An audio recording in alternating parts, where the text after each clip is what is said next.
What is going on? It is Alex coming back at you with another video, and today we are going to be reviewing a 2-round Pro Football Network mock draft. If you are new, feel free to like, comment, subscribe. We're on our way to 10K. We do mock drafts every single week, one trade and one without. So, you like mock drafts, this is the place to be. We got a couple other series that are going to be kicking off a little bit late into the season, and that is okay. But yes, lots in the works. It's exciting. Let's get right into this. This is written by Ian, who actually is a follower, and we are friends on Twitter. So we're going to be a little bit polite to Ian because I know that these guys pump out a shit ton of work. Granted, I'm not going to agree with everything. That's just called the understanding that everybody has opinion differences. And to be 100% fair, even guys like Broshmo, which we have our own show, Draft Bros, you can find as well, we disagree quite a bit, and that actually is what makes content fun because we don't have a bunch of hive mind over here. So let's start out with round number one. The Cardinals go Caleb Williams out of USC. So we have this order stems from the reverse Super Bowl 58 odds. All right, nice. It is what it is. So Cardinals have the number one overall pick. I think in every single sports book they have the number one pick, them or Houston. So going Caleb Williams here. I don't believe this has trades in it. If it does, obviously I'd trade out of this spot. It's just a little too much in terms of just the overall draft capital or the overall capital required to, one, take Caleb, but number two, have to deal with Kyler Murray in that contract. K1 is an amazing quarterback. He is a former number one overall pick from a Cliff Kingsbury system. Like, again, Caleb Williams, I think, is better than Kyler. But that money does matter. The team does matter. It's a franchise game. It's not just one player. It's not Madden. You can't just swap players in and out freely. There are consequences to it. So there's also a lot of drama that's going on over there. I think if Arizona is going to be that number one spot, Caleb will be very unhappy and not want to go unless they end up firing Gannon and then bringing in Cliff. But I highly doubt that would ever happen because Gannon's surprisingly very effective and something that not many people are talking about. The Cardinals are way more competitive than they should be with Josh Dobbs. So just got to put that out there.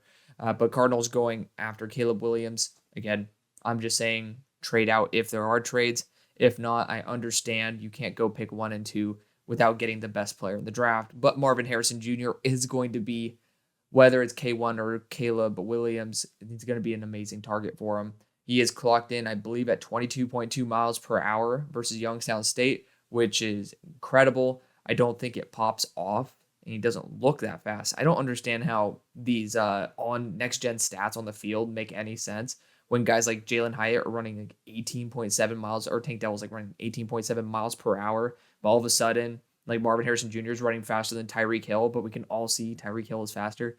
I personally don't get that. I remember they had like Jeff Driscoll, the top 5 fastest guy one week. I don't fully trust those statistics. I'm just going to be completely honest. But Marvin Harrison Jr., still an incredible player. I hope he can end up proving to be at least remotely close to that fast in the NFL because the rest of the talent is there. Bears going Drake May. So personally, I had this conversation yesterday on my other Mock the Mock, so feel free to check that out as well. I, again, don't scout the helmet, but there are certain reasons to avoid certain schools. Again, North Carolina, I don't know if I could fully trust Drake May. I was a huge supporter of Sam Howell, so again, I don't scout the helmet either. Like I was a big fan of Justin Fields at the time. I was a big fan of Sam Howell at the time. So again, there's reasons to be going against, if you're scouting on the helmet, going against those quarterbacks. So it has nothing to do with just pure North Carolina. To be fair, Bears fans would be scared shitless if another top 3 pick. Actually, I think Trubisky might have been traded up to 2. Regardless, having another North Carolina quarterback come in does seem a little bit sketchy. I have a lot of questions still with Drake May. He has not answered them yet. He's honestly solidified my questions, but his talent, what I am comfortable with him, what I think is good, continues to show. My issue with that is that there's no progression in the areas of improvement. That scares me because I have a full reason to believe that Drake was going to take a massive acceleration hockey stick growth curve because it's year 2 of starting. I haven't seen it yet. And I know that there's starting to be a little bit more of a movement towards the Drake May's not improving side, but I'm more than happy to be wrong. That's one of the things I'm very proud about is, I'm always going to be honest with y'all no matter what. And I'm very happy to be wrong because I think good football, especially in instances where I don't like a player as much as the consensus, like good football is significantly better than me just being right. But I owe you honesty, not pulling stuff out of my ass. Because again, sometimes it's just a coin flip. Are they going to be good or are they not? And for me, I think that y'all are deserving honesty rather than a coin flip, which some people end up doing, and that's fine. And that's why you follow multiple people. For me, I have never been that big of a fan of Drake May. I did have him as my QB2 starting out the year because when you didn't get to see the all 22, kid has some good stuff. But there are significant amount of issues I've gone over plenty of times. So I'm not going to go ad nauseum here because we have 2 full rounds to go over. Chicago Bears then going Jared Verse.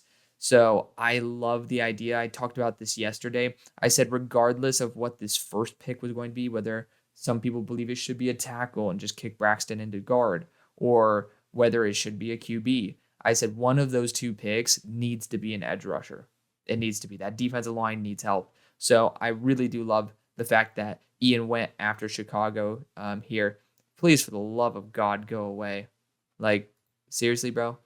This site irritates the hell out of me. We're going to go to the next pick, and we're just going to pray that this says, like, I've already allowed notifications, and it does the exact same thing. So praying to God that we don't have to pause this and continue. But Colts then going Brock Bowers. If we're going to have to do it, but that's okay. Brock Bowers to the Colts. I personally am going to invest in offensive line, given the fact that Anthony Richardson has proven to have a couple injuries here and there. So personally, I'd much rather have to deal with Anthony Richardson being hit less. And I know it's a lot of it has been, like, you got concussion and then the knee bruise. Like, of course, that hasn't shown to be repetitive. But at the same time, I just have to say there are potential concerns.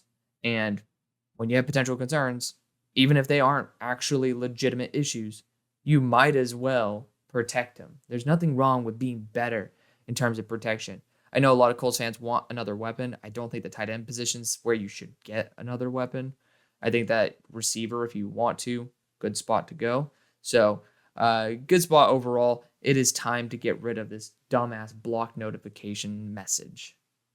All right, now at number 6, we have a J.J. McCarthy to the Raiders. Second mock in a row that I've seen J.J. here. Now, again, y'all know how I feel about this. I am not over the moon about J.J. McCarthy. I like J.J. McCarthy. I just think there's several better quarterbacks. I don't like the fact that I'm celebrating him getting over 200 pounds. At his height, he looks pretty much sub 200 as well. So I am genuinely concerned about the fragility of his body in the NFL. Now, I think that throwing 3 picks versus Bowling Green, bit of a red flag. But, sometimes you just want to throw the ball around and see what the hell happens. I get that. He's been performing pretty damn well besides that this year. He's been doing a great job. I don't think he should not be a first-round quarterback. Well, to be fair, I don't think it's insane to say he's a first-round quarterback. To put him in the top 10, that's a bit of a stretch for me. I understand the quarterback position is heavily overvalued, but in a very deep quarterback class, we've seen quarterbacks fall that have question marks. I want to see JJ versus some higher level teams. To be honest, that's why I haven't really made any definitive claims about whether I believe JJ McCarthy is a first round QB or not. That's why I'm open to the idea, because I do think he's been performing well enough that if it continues against high level teams, it's worth putting in this spot. Well, in the first round. I don't like the overall build. I think that his decision making needs to continue improving. Again, 3 picks versus Bowling Green does concern me quite a bit. But at the same time, the Raiders do need to look at quarterback potentially. I do think I'd prefer to go Aiden O'Connell over JJ McCarthy at 6. I'd rather go after a corner. I'd rather go after defensive interior. And then I'd maybe rather even trade back to get one of those. Or even worst case scenario, let's just say you trade back, the defensive interiors are gone, spoiler alert, we end up having the corners being gone. I would be perfectly fine trading back one more time, getting a ton of capital because this team needs it, and getting a linebacker to just completely command that defense because they need a lot of help. They do. It's not a ready team to drop a QB in. And for me, when you do have someone who has potential on the roster in Aiden O'Connell, it's just worth spending a little bit more time focusing on the overall team development rather than getting the quarterback position right. Tennessee Titans getting Olu Fashanu, I think it's a great move. It just depends if you want to have this like steady Eddie Joe Alt or you want to go for the high upside ceiling in Olu Fashanu. And having a left tackle there in Andre Dillard allows for someone who is a little bit more raw to have a little bit more time to develop. So I'm fine with that right there. Number 8, we have the Commanders going Dallas Turner, especially with the contracts. I totally agree. This is a very wise move. I prefer for them to go after, one with a little bit more size, like Braylon Trice in this situation, just so it does fit the mold that they're trying to build a little bit better. But again, edge rusher, they're super. I know that my Commanders fans get a little bit mad because I do crap on the guys behind the main number 2s, or the main 2. I'm not there. I know Bradley King has some potential. I know that y'all drafted, I'm forgetting who he was out of Clemson last year, but, KJ Henry, and that's cool. I don't think they should be number 2 edge rushers in the NFL, and this team thrives on that D-line. So I could totally see an edge rusher being a great pick for the squad. New York Giants going Malik Neighbors, so here we go, got a repeat pick from yesterday. I think that I'd much rather have somebody who has a little bit more height to them, like Keon Coleman, who could be a true number 1 receiver, like a true X-build receiver. That's what this team has been lacking. Malik Neighbors is fast, and he's really good after the catch. That has a role in a lot of offenses. You have guys who are really good deep threats on the Giants, and honestly, the after the catch thing doesn't really move the needle enough for me to take someone in the top 10. It's a very deep receiver class. I'd prefer to wait. If you want someone who's good after the catch, just go Malachi Corley later on. Maybe he's going to be I know Ian likes Malachi Corley, so it will probably be somewhere in this. But if you want to do that, go for that route. Go for, Ja'Cory Brooks, for example. You can get guys who are a little bit better after the catch later on rather than spending it on this. I only see 2 real X-build receivers in this draft, and that's Keon Coleman and Marvin Harrison Jr. So it does concern me. To be fair, there's 32 teams, so you're not going to find 10 X-build receivers in this class. So there, it is what it is. I think Giants going after receivers is a great move. I just think this is really early for Malik, given the role that the Giants should be looking for. You got the Jets going Joe Alt, A++++. I'm going to leave it right there. Don't need to explain that too much. Buccaneers going Shedeur Sanders out of Colorado. Of course, Daddy Sanders probably, he's made it very clear that Shedeur doesn't want to be number 2 to anybody. So there are rumors. Well, not even rumors. He said that he's not coming out in this draft. So I just got to put that out there. But looking at it as if he did come out, one, I can guarantee you now Prime's going to have a chip on his shoulder. I can guarantee you there's a lot of shit that's going to be flying around.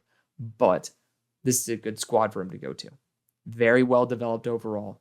And again, you're not going to have to be the focal point of the offense and the reason you're going to win. Like Shedeur can be that, but he doesn't have to. And that's what will be a very successful franchise in the Buccaneers if that is the case. Vikings going Quinn Ewers. I do think quarterback's a good move for him. Quinn Ewers, understandably so. I think that his deep accuracy still needs a lot of work. But when it comes down to it, whether it's Michael Penix, Quinn Ewers, I think that you're not going to go wrong with going after a QB in this class. We're very blessed to have a very deep quarterback class. And with the 5th-year contracts in place and with how valuable the QB position is, I'm not going to shame a team for going and bidding early and often on those QBs. Pick number 13, the Broncos. Got another one, Bo Nix. I think this is a great move. I think he fits the Broncos system very well. I think that he'd be an amazing Sean Payton quarterback. So this is an A+ move for me. Rams getting Kingsley Suamataia. He is now the left tackle there for BYU. He's let up 4 pressures in 3 weeks. A bit of a concern. Of course, there's always a learning curve.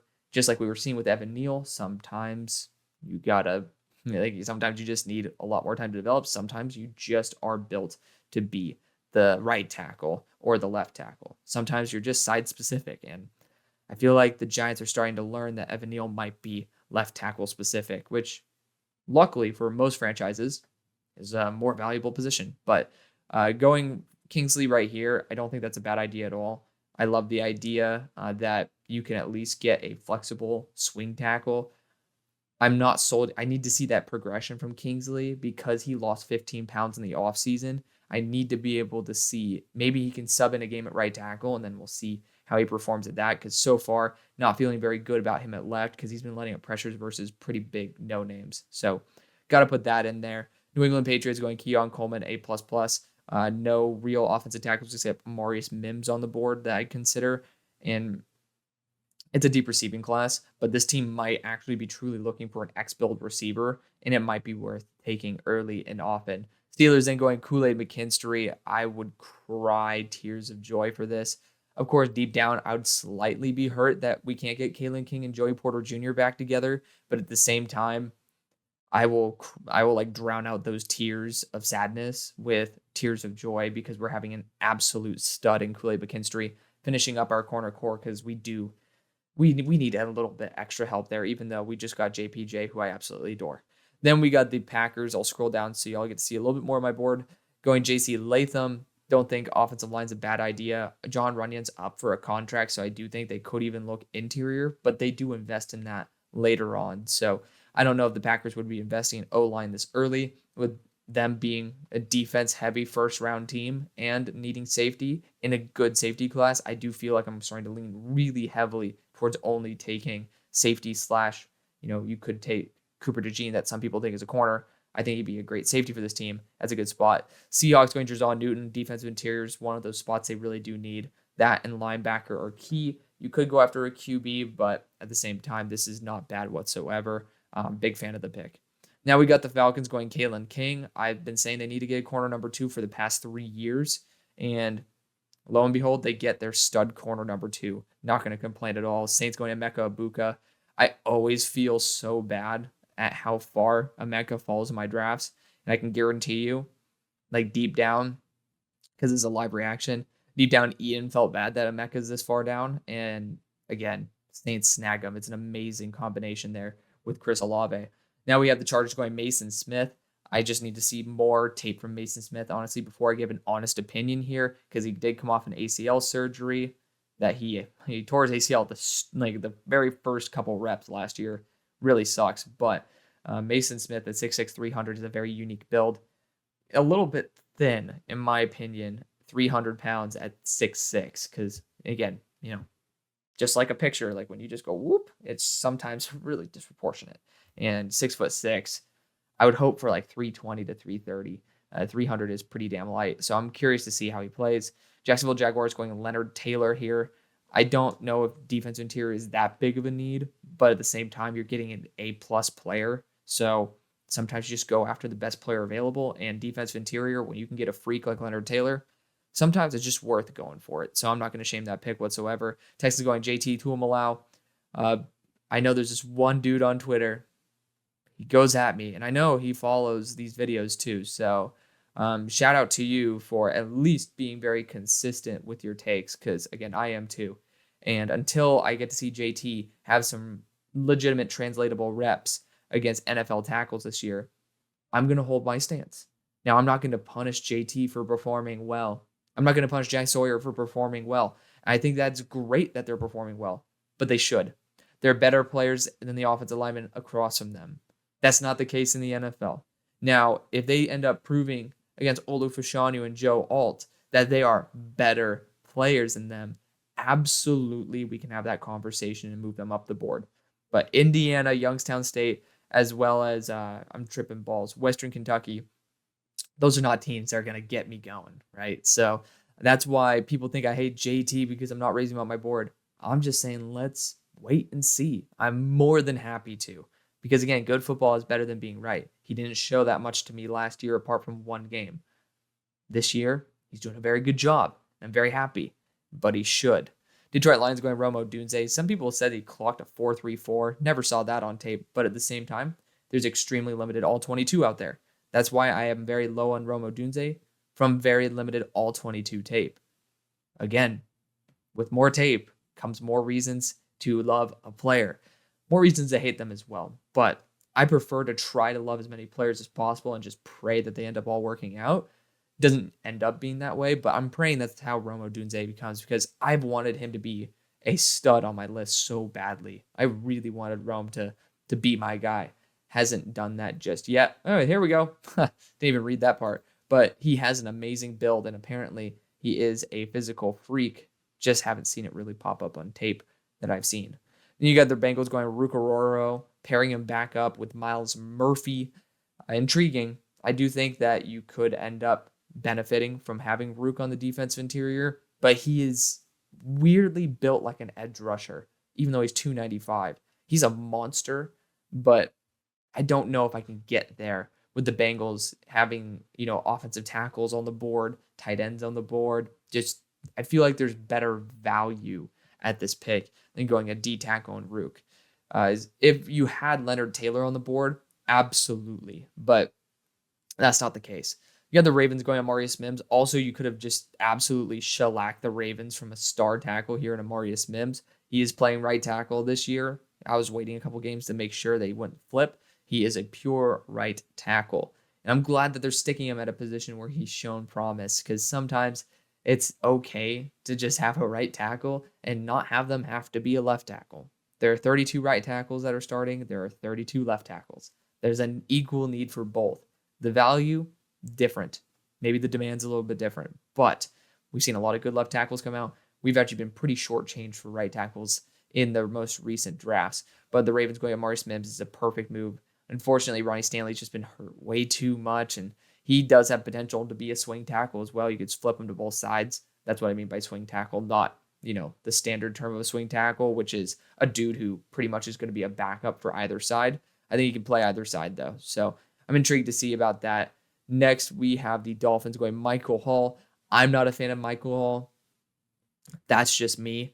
I thought that Tyleik Williams was significantly better, has a better frame, has more length, just overall a better player. But at the same time, Michael Hall, there are some flashes there that I understand why people love him.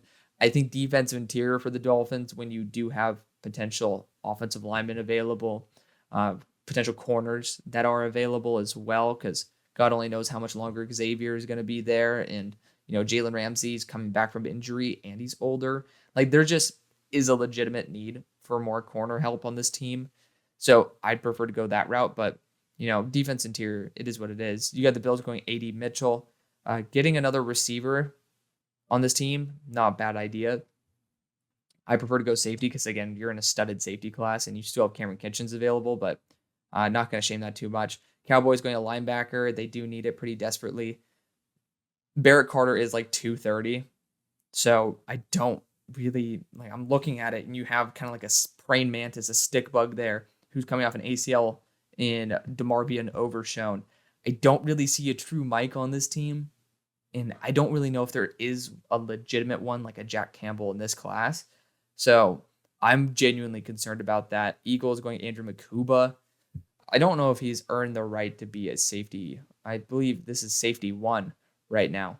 I'm intrigued. Of course, again, I'm waiting for some 2023 All-22 tape to see who they are now. And of course, gotta love it, Caddies is not doing it. But, Makuba is not a bad player at all. I think safety is not that huge for the Eagles, but again, not many positions are. They tend to be value getters in the secondary. You got Josh Jobe, who's been a really good addition, Sidney Brown, Ed Reed Blankenship.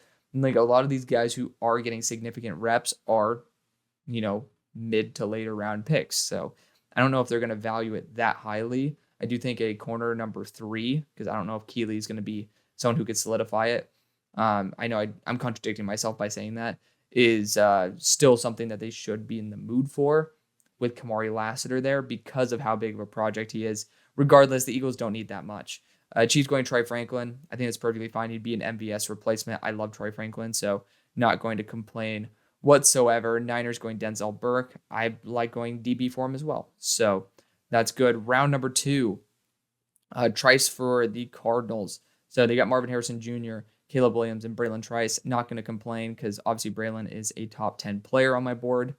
And, naturally they have BJ Ojolari, as I was about to say Azeez Ojolari, but they also have Myjai Sanders and Cam Thomas. All those were my guys, so wouldn't be too surprised if Braylon Trice, another one of my guys, ends up being on the Cardinals. Texans going Cooper DeJean. Would love to see him at safety. I think D'Amico is going to love him as like a freight train safety, and they do need it, so good move right there. Panthers going Xavier Worthy, my number one requested pick to team player ever in this year's draft.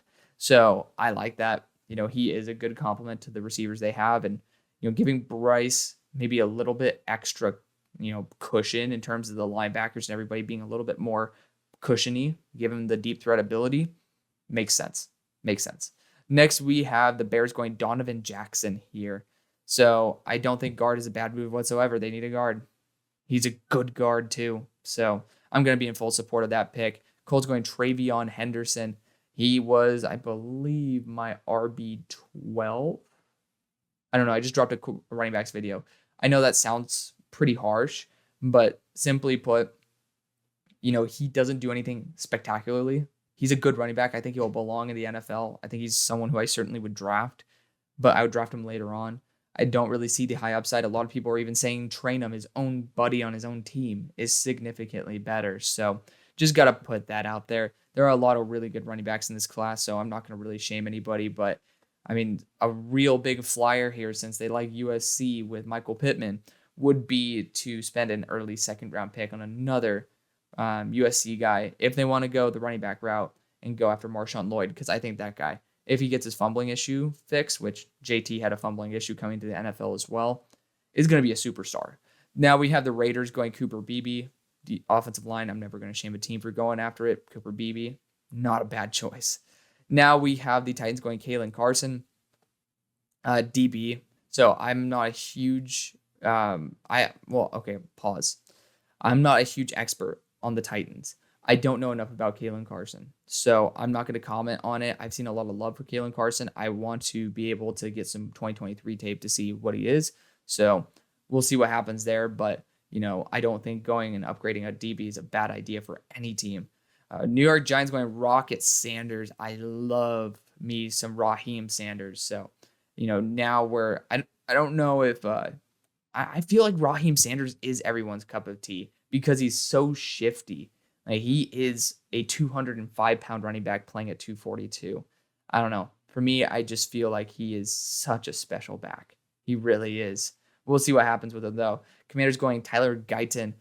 I'm not sure. I'm 99% sure he's still playing right tackle. If he's not, then that's my bad for not checking which position he's been playing.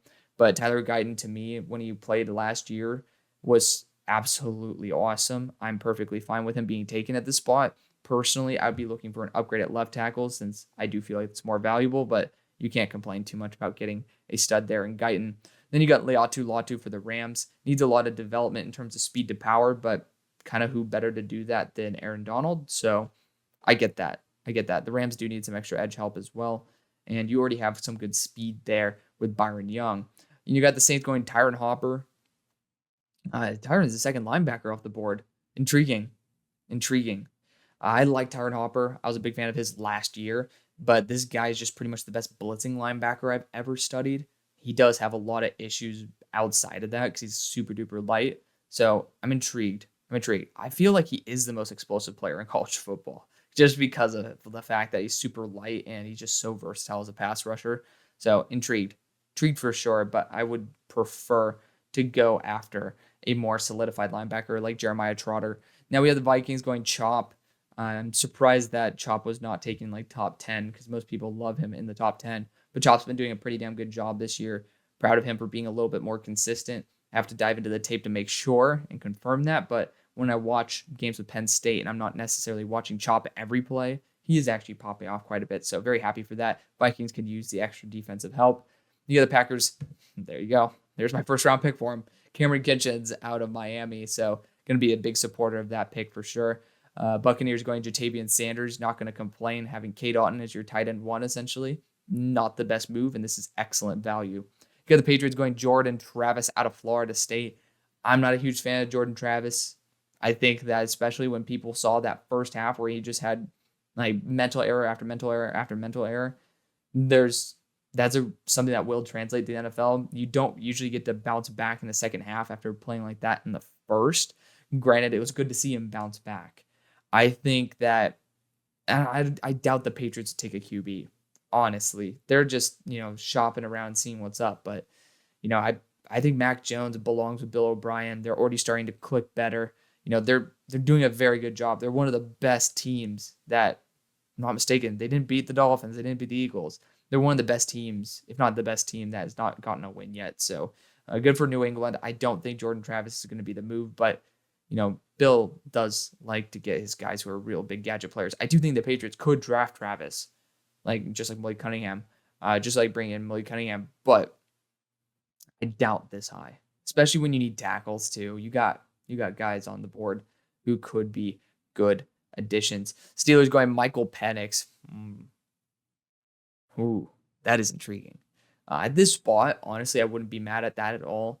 I hope that he stays healthy. That's like the biggest question I have on Michael Penix is, can you stay healthy? Has some decision-making issues, but to be honest, if we are sitting right near the New England pick, I don't think sending a second-round pick on a QB is anything crazy. So I would not bat an eye at this. I'd honestly be pretty happy to see if Kenny gets his head and ass wired together in that situation. It's BPA. Then we got Jason Marshall here for the Packers. I'm fine with this one too. Talked about corner DB. I know they went after a tackle in round 1, but after that, I'm perfectly fine with it. It is what it is. Now we have the Chargers going Tallies.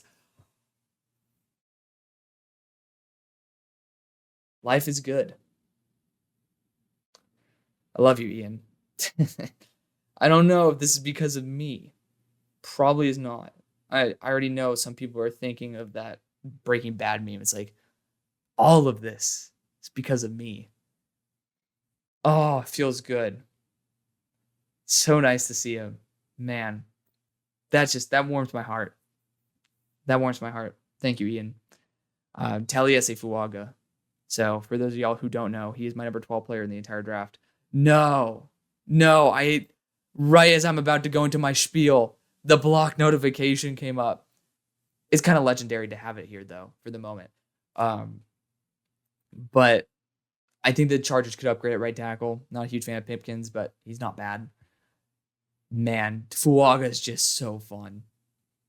And on that note, I'm going to spend another 5 minutes trying to find out in the code how to delete this stupid ad blocker down below. So I'll see y'all in a second. All right, so we just finished up a beautiful pick. And now we're getting another banger. We got Jeremiah Trotter. So if they come out with Jeremiah Trotter as well as Jerzon Newton, Jesus, I'm giving the Seahawks another A+ draft. So good for them. Falcons going Spencer Rattler. Y'all know my feelings on Spencer. So I'm just going to imagine it just says quarterback. Y'all know how much I do not like Spencer Rattler as a human being. He's been an asshole to my own friends. So just putting it out there, this is personal. So I'm going to throw the idea out of the way about Spencer because I think he should be a UDFA. I think he should never touch an NFL football because of how big of an asshole he is. I also don't think that assholes deserve to be leaders of franchises that are multi-billions of dollars. Granted, there are probably plenty of assholes in the world that lead multi-billion-dollar organizations. We'll throw that comment out as well. So quarterback for the Atlanta Falcons is a great move. I'm going to ignore who it is, but let's just say it's Joe Milton that I like to take. I think it's a great move. I think quarterback's a great move. The Bengals going interior offensive line, I talked about that earlier as well. I think that's a great move. I think Cedric Van Pran, because he's also a center, could have that guard versatility. I'd prefer Graham Barton, but of course that's because Graham Barton is someone who I'd take in the first round. Then we got Quinyon Mitchell out of Toledo. I wasn't a big fan of him. I did my own study of Quinyon Mitchell during the offseason. I'm just not there yet. Granted, I'm excited to see if he improves in 2023. To be fair, most of the tape that's out there highly focuses on Ohio State, and you are not going to play necessarily too well against someone who's going to be number 2 on everybody's board. But at the same time, I didn't see the traits I was looking for when he was playing.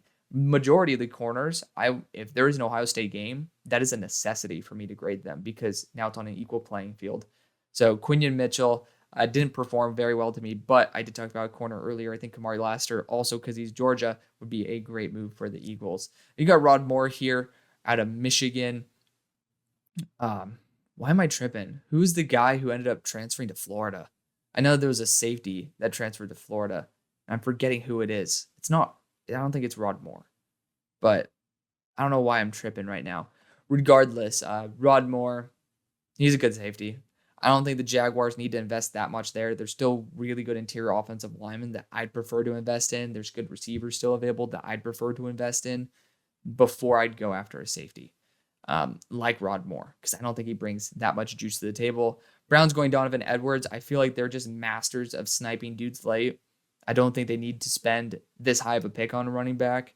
And to be fair, they pretty much have a solidified O-line now for the next probably decade because they have a right tackle booked that's going to be cheap for a while, and as well as a center, and then they have good veterans everywhere else. Wide receiver, they could be in the market for a number 2. I know that Elijah Moore is there, but I consider a slot, a number 2, like a boundary number 2. I know a lot of people like DPJ, but I'm always in the mood to upgrade. At the same time, you can go linebacker here. You still have, I would personally go after, why am I tripping? Not Liam Eichenberg, but Tommy Eichenberg out of, about to say Notre Dame. I'm on the Liam Eichenberg train right now. But we are talking about Tommy Eichenberg out of Ohio State. I'd prefer to go after a linebacker in this situation rather than a running back, but not going to shame it too much. Princely is a beast. I don't think the Lions need him, though. Got a lot of edge rushers there in Detroit. I think I'd rather go after defensive interior, corner, or wide receiver at this point. I'm slipping up on who they took in the first round.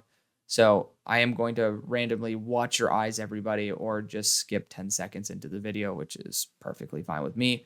They got Rome Odunze, so they already got their wide receiver. I had that gut feeling. I just said a position that they went after, and lo and behold, there we go. So, yeah, Rome Odunze and Princely. I'd prefer to go after a defensive interior at this point. Let's just say McKinley Jackson would be a good move just because I think that would just be a little bit better value. Next, we got the Ravens going Blake Corum.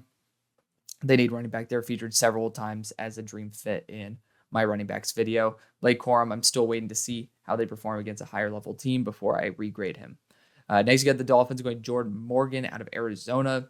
At this point, I'm fine with it because it's not like first round material. Maybe I've just been desensitized. I'm not that big of a fan of Jordan Morgan after tearing his ACL late last year, but he's still a very talented player, very high floor. So I'm not going to shame it too much. It's O-line, and he's a good O-lineman. Cowboys going Will Shipley. He's a good running back. Not going to shame it. He's my RB7, I believe. And, you know, he has great vision, can make people miss. I just think that he's very limited as a receiver, but you have some really good receiving backs there. Bills going Graham Barton as BPA. They stole one of the best guards in the draft last year, and Osiris Torrance as well later in the second round. So that'd be an excellent pick. Eagles going Juice Wells. I feel like I'd want a little bit more speed just because, you know, you got the Slim Reaper there, but A.J. Brown's not going to be a burner. This is going to be either a replacement for A.J. Brown, because that's kind of the role that you want Antoine Wells to go into, is that big, hulkier receiver that's going to make dudes miss after the catch.